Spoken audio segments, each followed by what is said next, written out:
नमस्कार, स्वागत है आपका अपने इस चैनल के अंदर। मैं एडवोकेट जितेंद्र अत्री फिर से आपका स्वागत करता हूं आपके अपने इस चैनल के अंदर। आज हम बात कर रहे हैं एग्रीमेंट टू सेल। बड़ा सिंपल सा वो है, हम लोग अधिकतर जानते होंगे कि एग्रीमेंट टू सेल क्या होता है, पर आपको पता है कितना ही महत्वपूर्ण दस्तावेज है ये, कितना इंपॉर्टेंट डॉक्यूमेंट है। क्योंकि जब भी आप कुछ खरीद रहे हैं या बेच रहे हैं तो ये एक एग्रीमेंट है जिससे आपकी शुरुआत होती है। तो और वह इतना ज्यादा महत्वपूर्ण है कि कल को अगर उसमें कोई आपके ट्रांजैक्शन के अंदर डील में अगर कोई दिक्कत हो जाती तो अगर कभी आपको उस डील में कोई दिक्कत आती है, उस ट्रांजैक्शन में कुछ परेशानी होती है, तो आगे फर्दर जो भी कुछ लीगल कार्रवाई होगी, everything is based on that agreement to sell. सब कुछ उस एग्रीमेंट टू सेल के ऊपर निर्भर होगा। इसको जनरली हम कह सकते हैं एग्रीमेंट टू सेल के साथ साथ एक एमओयू भी होता है कि मेमोरेंडम ऑफ अंडरस्टैंडिंग, क्योंकि उसके अंदर बहुत सारी चीजें जो आप लोगों के बीच में हुआ, पर एग्रीमेंट टू सेल उसका सही वो है नाम। इस एग्रीमेंट टू सेल के अंदर बहुत सारी ऐसी छोटी छोटी चीजें हैं जिसको लोग अधिकतर नजरअंदाज कर देते हैं। अरे फॉर्मेट डाला, डाउनलोड किया है, किसी के पास गया, उसने कहा अभी कोई बात नहीं, ऐसा नहीं है। तो हमेशा ध्यान रखें, जब भी आप एग्रीमेंट टू सेल कर रहे हैं इन कुछ बातों का हमेशा ध्यान रखें। नंबर 1, जो भी एग्रीमेंट टू सेल आप कर रहे हैं, जिसके साथ भी कर रहे हैं, उसकी पूरी डिटेल इंक्लूडिंग आधार नंबर, पैन नंबर, उसका मोबाइल नंबर, सब कुछ उस पर आप डालें। अपना भी डालें, उनका एड्रेस भी डालें। नंबर 2, अगर किसी ब्रोकर के माध्यम से कर रहे हैं तो उसमें उस ब्रोकर की भी पूरी डिटेल आप उसमें डालें। नंबर 3, उस ब्रोकर को जो भी आप लोग कमीशन दे रहे हैं वो भी उसके अंदर खुलासा करें। नंबर 4, जितने में भी डील हो रही है उसका पूरा अमाउंट लिखें।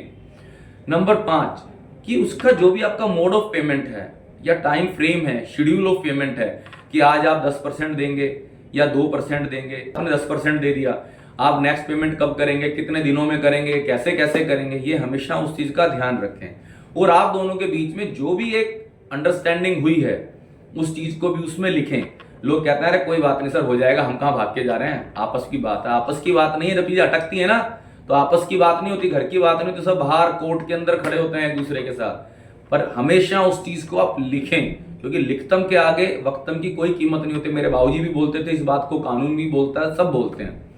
तो क्योंकि जब एक शुरुआत है तो बड़ा प्यार है, विश्वास है, गलती से कोई चीज अटक गई तो प्यार, व्यापार, विश्वास सब भाड़ में चला जाता है। कोई नहीं पूछ रहा था उस टाइम, कहता था लिखा है तो बता भाई। तो जो लिखा है ना सिर्फ उसी की वैल्यू है। तो आप ध्यान रखिए, जब भी एग्रीमेंट टू सेल बना रहे हैं इन सारी चीजों को जरूर मेंशन करें, और हमेशा एक अच्छे अधिवक्ता की मदद से उस एग्रीमेंट टू सेल को ड्राफ्ट करें। संभव हो तो उस एग्रीमेंट टू सेल को रजिस्टर्ड करवाएं, ताकि भविष्य के लिए आपकी सारी चीजें खत्म हो जाएं। क्योंकि सुप्रीम कोर्ट की गाइडलाइंस के अनुसार भी जो एग्रीमेंट टू सेल रजिस्टर्ड नहीं है वो वैलिड नहीं है। जनरली लोग पैसा बचाने के लिए वो करते हैं, ऐसा मत कीजिए। क्योंकि जब लाखों करोड़ों रुपए की ट्रांजैक्शन हो रही है और आपने उसके साथ काम करना ही है, उसको आप रजिस्टर्ड करवाइए। इसलिए नोटरी की बजाय उसको आप रजिस्टर्ड कराएं, और किसी ऐसे दुकानदार से या डीलर से एग्रीमेंट टू सेल का फॉर्मेट ना लें। बाकायदा एक अच्छे अधिवक्ता की मदद लें, उसको ड्राफ्ट कराएं, अपनी टर्म्स एंड कंडीशन उसमें खुल के लिखें, उसमें दोनों का फायदा है। तो ध्यान रखिए, जानकारी ही आपका बचाव है और आपकी ताकत आपकी जानकारी है। आपको और कोई भी ऐसी जानकारी चाहिए हो, कोई आपका सवाल हो, कहीं आप फंसे हुए हो, तो आप इस चैनल के माध्यम से हमसे संपर्क कर सकते हैं। क्योंकि इस चैनल का उद्देश्य ही आप सबकी मदद करना है। हमें बड़ी खुशी होगी आप लोगों की मदद करके। और आपको अगर हमारी ये वीडियो अच्छी लगती हो तो कृपया करके आप इसे लाइक, शेयर, सब्सक्राइब करें। और कुछ भी आपको हमसे बात करनी हो तो आप हमें कमेंट में लिख सकते हैं। धन्यवाद।